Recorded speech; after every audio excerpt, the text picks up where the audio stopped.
Hello and welcome back to the Pure 10 podcast. I'm still your host Sam Akpan, but this show is about to change. Originally designed to focus on those making waves on the pitch, the focus shifts now to those off it, honing in on the experiences and lessons gained by the movers and shakers in the world of football. For those looking for opportunities within the sport, I hope these episodes offer an insight into what exists out there. Let's create some chances.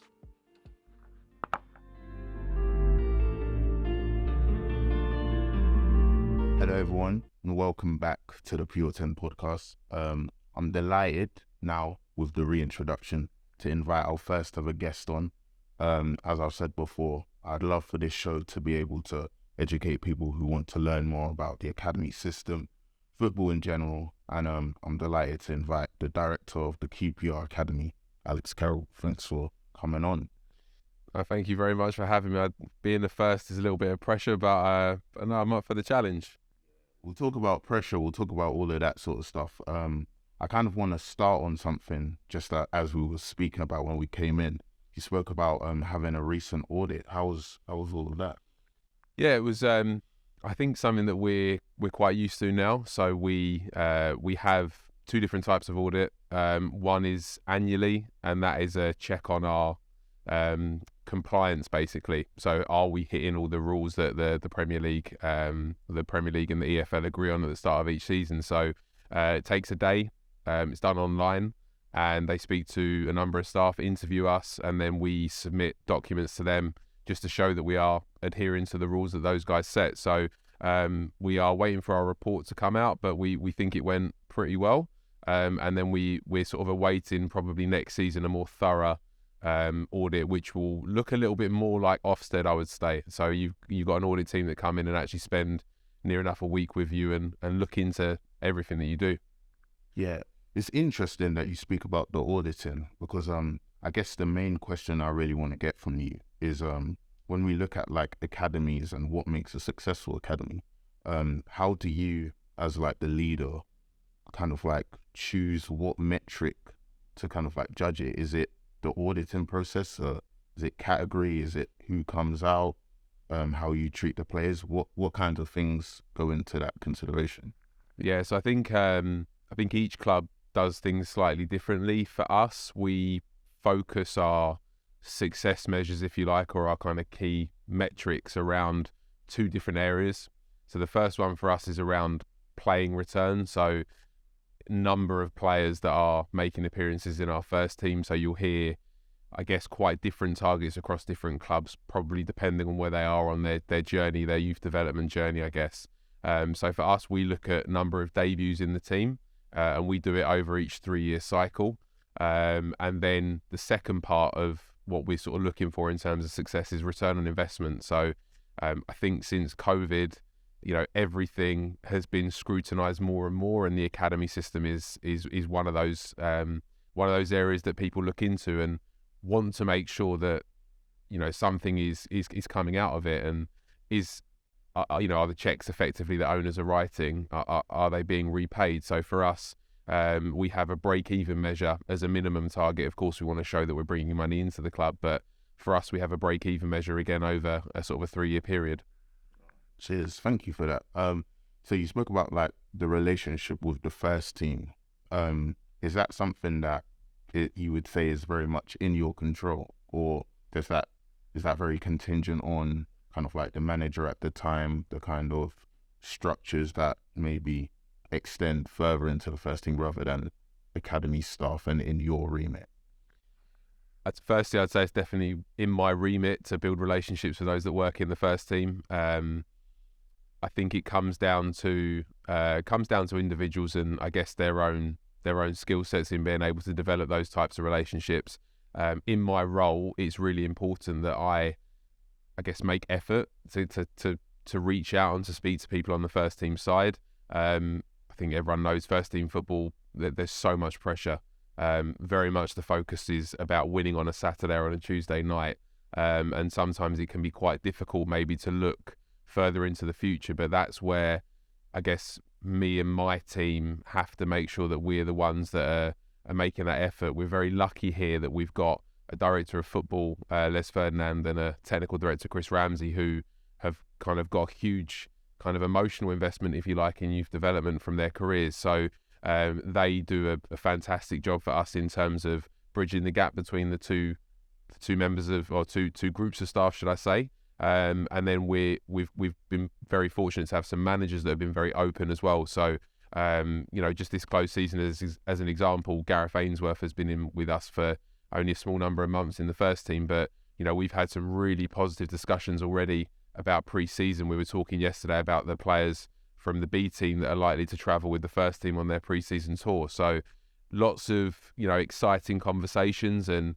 just to kind of recap and go back to your question, really, for me, it's really important. It's a big part of my job is to make sure that I am helping to bridge the gap between the two entities, the first team and the academy. And relationship building is, I guess, one of my kind of key responsibilities. Yeah, that's really interesting. Thank you for that. I wanted to ask particularly on that, when you speak about your remit, how do you see your role as director? Because I know it varies from club to club in terms of the head of the academy, but how would you define your kind of day-to-day responsibilities? So probably the easiest way to describe it is that I work really closely with our technical director and head of coaching, which is Chris Ramsey.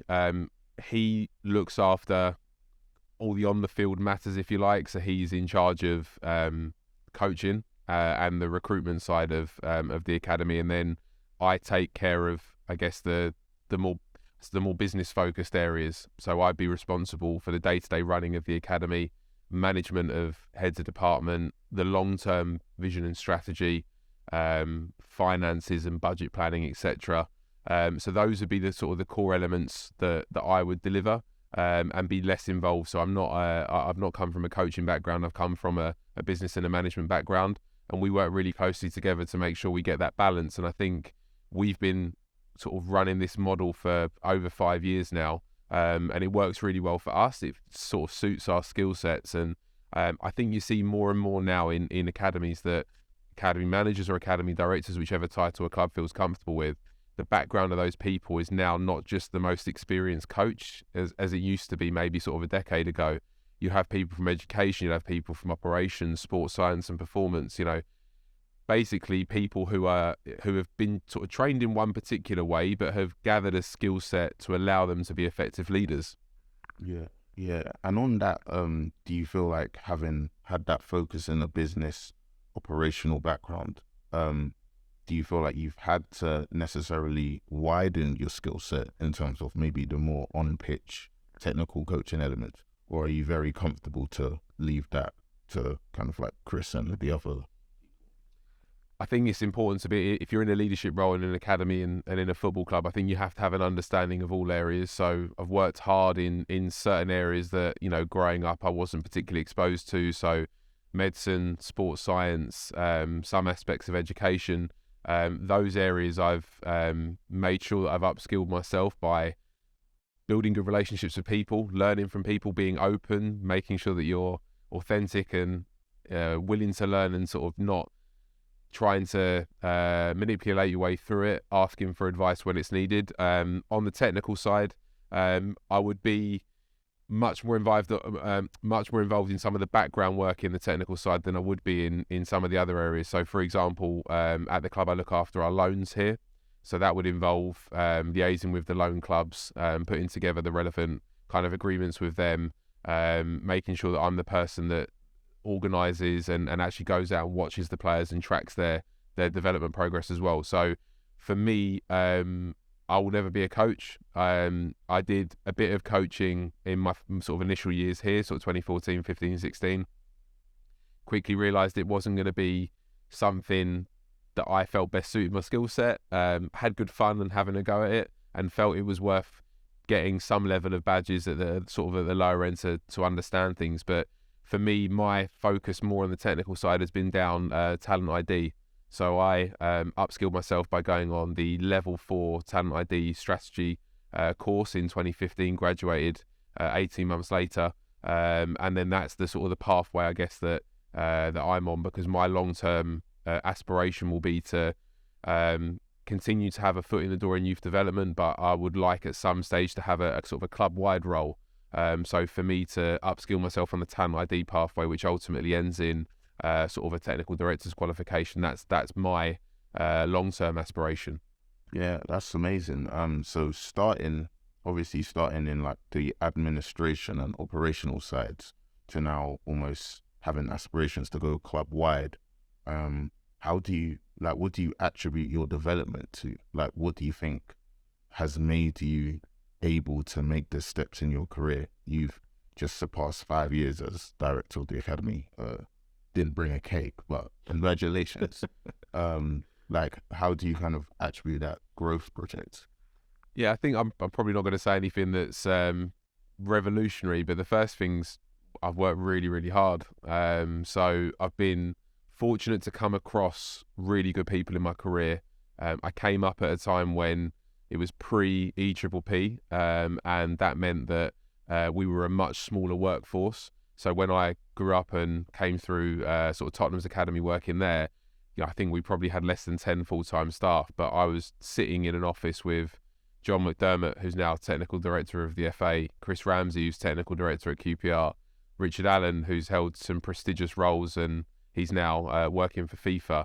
So I was in and around people. Sorry, Alex Inglethorpe. I'm just thinking off the top of my head, there's more that come to mind. Alex Inglethorpe's academy director at Liverpool, Perry Sucklin, significant first team and academy coach at Tottenham.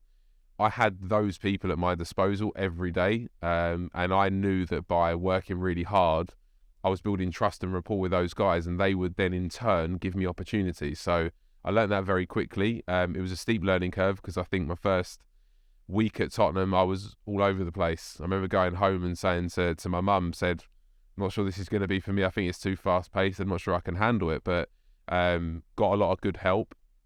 As I mentioned earlier, being authentic and willing to ask for help when you need it is massive.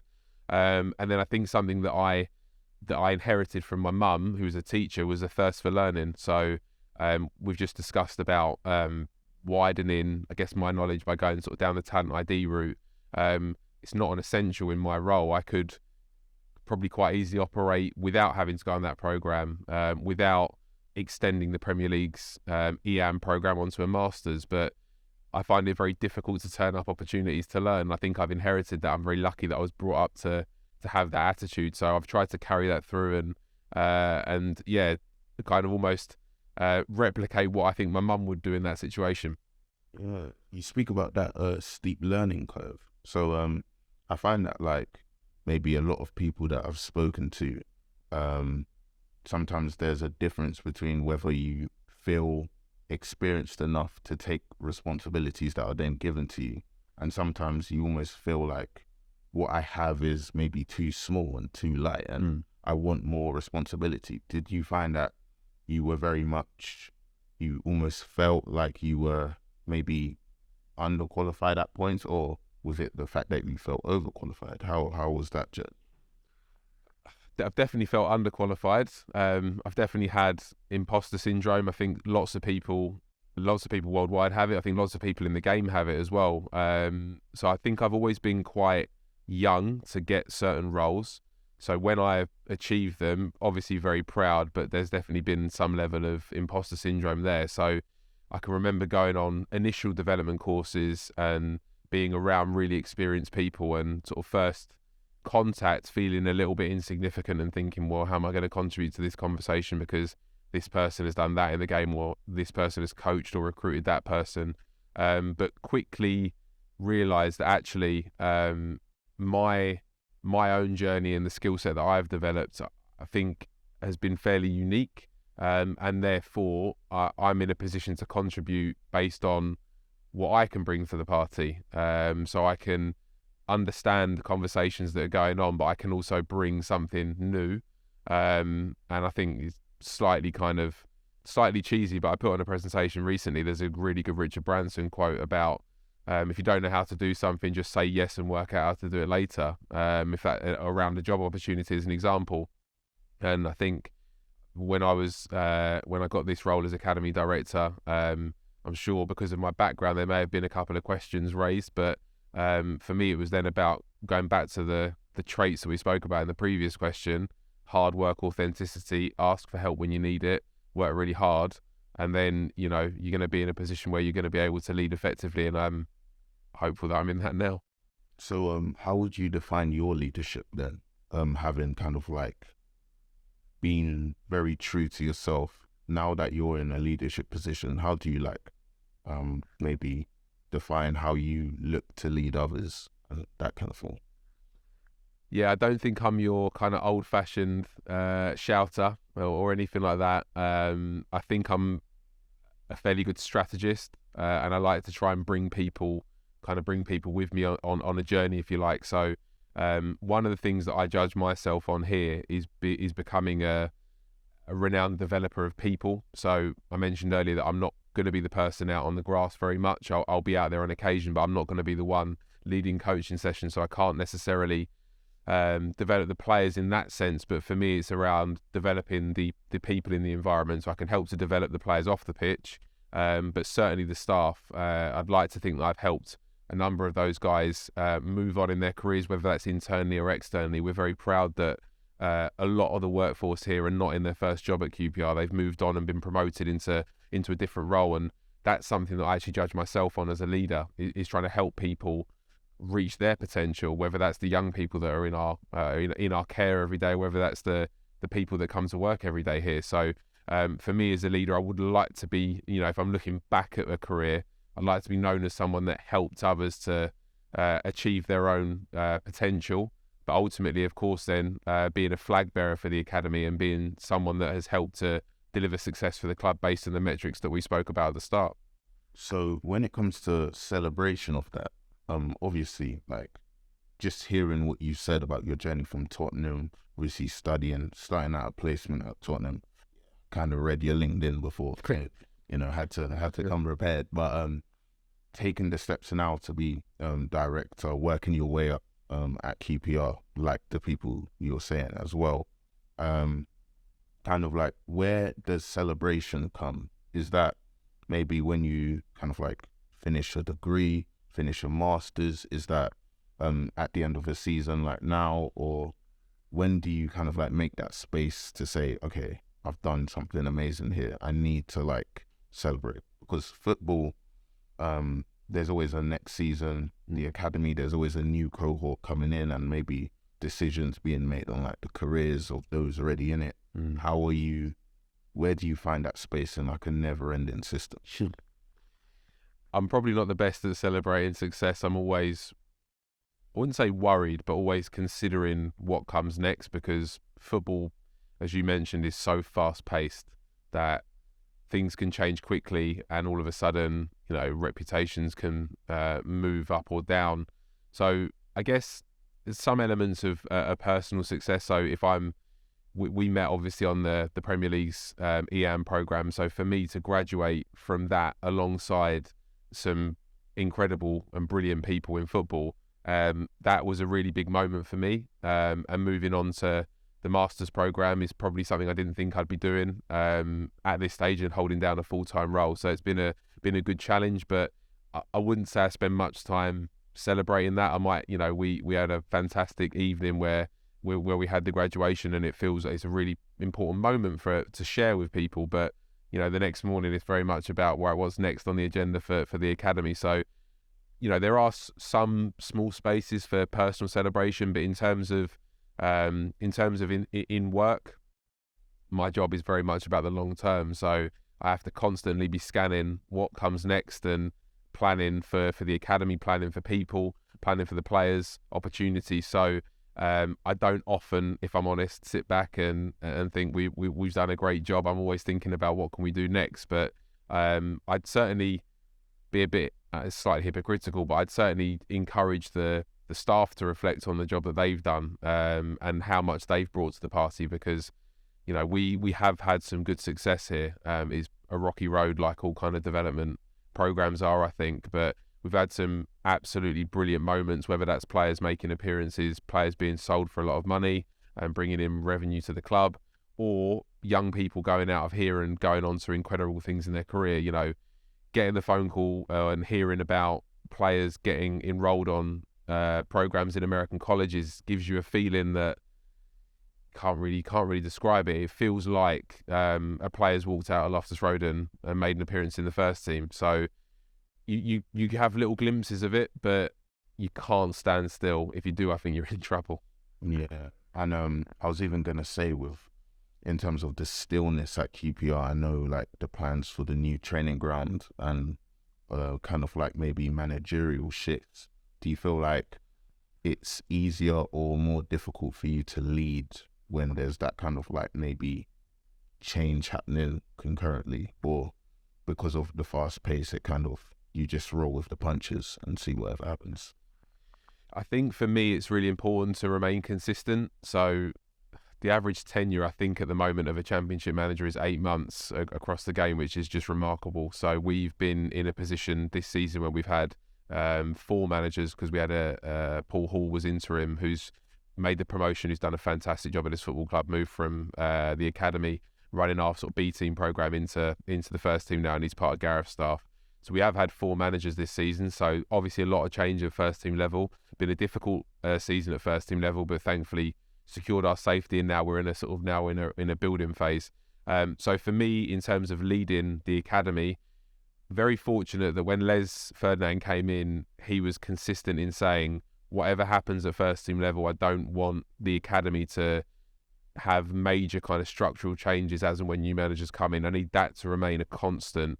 And then we look at, I guess, moulding the very top end, our B team model, which is sort of the under-21s model at other clubs. Maybe putting sort of slight tweaks on that program to suit management, but making sure really the philosophy of the academy stays consistent. And so for us, having key reference points and making sure that they're evident in everything we do is vital. So for us, the foundation, the bedrock of everything we do is our standards. We have 3 key standards here, or values as they may be known in other environments. So respect, responsibility, and resilience.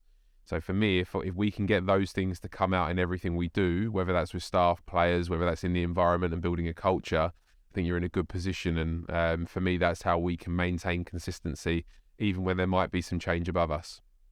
That's great. That's great. Thank you. I had a question that just slipped my mind. I'm now attempting to scan it back, but just based on what you're saying, kind of like about, I guess, your individual journey, why youth development? Like, what about it kind of like brought you in to want to work in it as a career?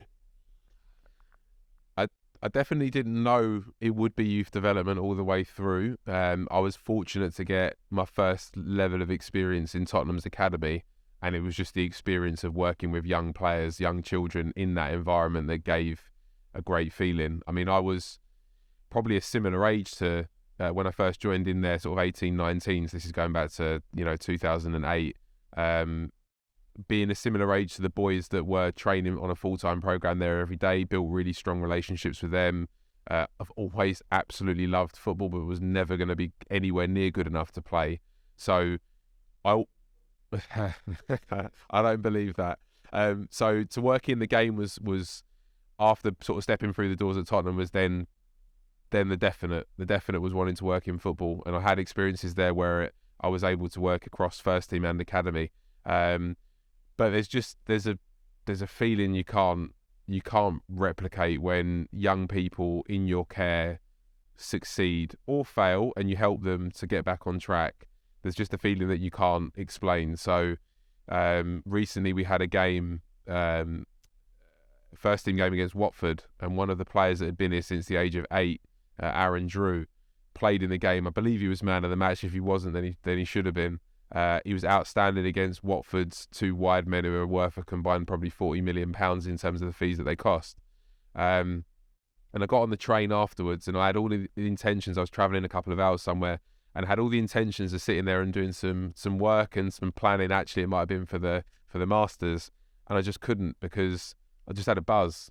And all I wanted to do was just read match reports, watch videos, speak to people about it. And if that can be part of your work in life, you got to be very fortunate. So you feel very, very lucky to be in a position where your professional career gives you that feeling, and hopefully long may it continue. Yeah, long may it continue, man. I wanted to ask a bit of a thought experiment. So if I was to say start up an academy tomorrow, North London Academy, got a bit of competition there already, but another team there. But yeah, let's just say I get another slice. Let's say Edmonton instead of Tottenham. And I was the academy manager looking to kind of like set up and begin. What would be the first thing you would tell me? You're my, impromptu advisor. What is the first thing you would tell me to think about in terms of like starting up that academy? Probably in danger of repeating myself a little bit, but for us, our whole strategy is built on the standards here. So trying to create an identity of what you want the academy and everyone associated with it to stand for, that for me is the most important part. I don't think, with respect to any individual, I don't think an individual can decide that. I think there needs to be a period of consultation and just getting to know people, relationship building, who's going to be involved in a process, and coming to a shared agreement about what's going to be important for that academy or that organisation.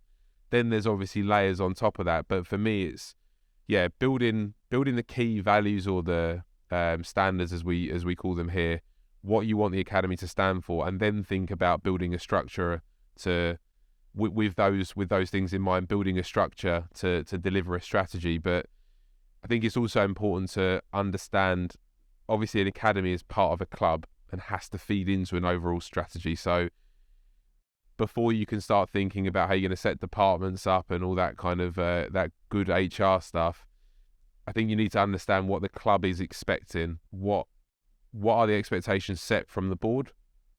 Is it a club that strongly believes in youth development and wants a youthful squad to be part of the first team in every season? Is it a nice to have community project for someone? You need to understand that before I think you can actually then hone in on what's going to be a detailed strategy. That's a answer I'd expect from an academy director. A politician, you mean? I did want to ask, just for those who aren't necessarily currently working in the academy system, you obviously have a lot of knowledge about like the different processes when it comes to retaining and releasing players and stuff like that. How would you maybe say, for somebody who's just listening to this, interested in the academy system, they could find ways to learn about it without being in it? We're really lucky now that there's so much good information online, like this podcast. So for me, there's an opportunity to understand what is involved in. If you take an academy as an example, then so we've got 7 or 8 different departments, and you can be a specialist in any one of those and have a fantastic career, a really rewarding career. So there's almost no excuse really to not look into things and to research. So there wasn't, when I first joined Tottenham's academy, there wasn't so much around, so I wasn't aware of the opportunities there were going to be. I was quite fortunate that there was an opportunity that I wouldn't say I fell into, I had to seek it out, but I don't know that maybe the wider population would have had access to so much information. But if you look at some of the resources now on LinkedIn, YouTube, just wider forums, there's so much information about the different types of roles, what you would need to be able to work in those roles, the qualifications, the job specs. But you can enhance your knowledge through reading. So if you have a particular interest, think about where that might fit into football and just delve into it. And also the other aspect is that people are more accessible now. So, hopefully the people watching have got LinkedIn accounts, but you never quite know what an approach on LinkedIn might do. So if you reach out to someone who works in an academy system, people unfortunately very busy, so I'm sure you have to have a thick skin when you're doing it and understand that you're not going to get responses to everything, but you might just find that one person who says, actually, I've got a free afternoon, come in for a coffee and I'm happy to share what I do or what the club does in that particular area. So for me, no excuse for not researching. Spend time to read, think about what you're interested in and follow that, and then reach out to people, because you never know where those relationships might develop and what opportunities can arise from that. Perfect. That's perfect. Thank you. I guess I was trying to think if I could think of another question, but can I ask you a question? I'm going to ask you that same question, because I came across you in as part of the EAM program, and I think there was a shared appreciation across kind of the academy managers in the room in terms of what you've done to enhance under Piers and Joe's kind of leadership. What would you say? What would your guidance be as someone who's making big waves? This is not on the script, but that's a great question. I think for me, I've kind of gone from I feel like I've gone from one extreme to another. So when I first finished university, studied politics, I was unemployed for a long time. And when I say I was genuinely had no idea what I wanted to do. I think getting the opportunity with BComs before, which is the Black Collective of Media and Sport, they do a lot to kind of get more underrepresented people into sports media. We've got another alumni behind the camera, Will. I think that experience really helped me kind of figure out that football was something I wanted to do, but I just had no idea what it was. And I just had that appetite to try anything. So I've written on netball, cycling, loads of different things. So when I came into the Premier League, I had no idea what academy workforce development was. I thought an academy manager or academy director was coach of the under-21s.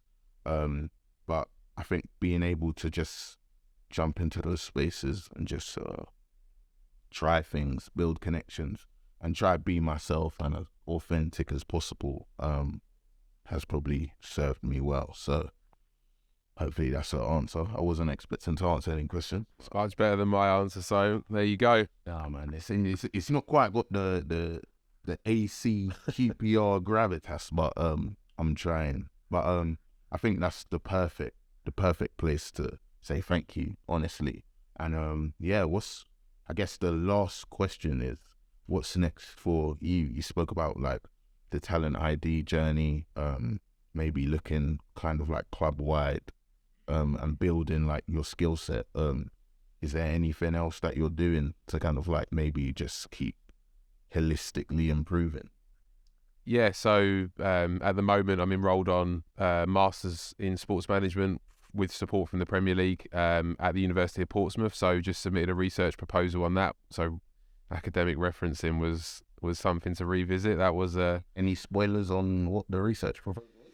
Yeah, my research is going to be around whether integrating training facilities can lead to more academy developed players making appearances in the first team. So that integration is effectively academy and first team working within the same site, within the same building, and academy players and staff having access to facilities, and there not being, I suppose, a divide or exclusivity. So I'm hoping to prove that from speaking to other clubs that by integrating and working really closely together, more players make it through and make appearances.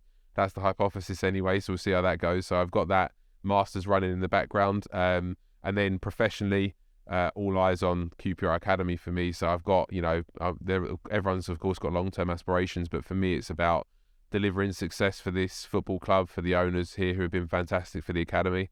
And we've got a new training ground to deliver, which comes this coming pre-season. So that's a huge project that a number of us have been lucky enough to be involved in, from sort of architects meeting years and years ago to seeing the building coming sort of into its own now, and we're not too far away. So that's professionally what's on the horizon for the next few months, and really, really excited to see what next season brings. It's amazing. I look forward to seeing that new training ground for my trial. Hoping to come in next season. Ilias chair. Watch out. I'll be starting. But on that note, I just want to say thank you for your time. Really appreciate you coming on. First guest, amazing job. And all the best at QPR and with your own development. And thank you again. So I will do a round of applause, but this is yep. And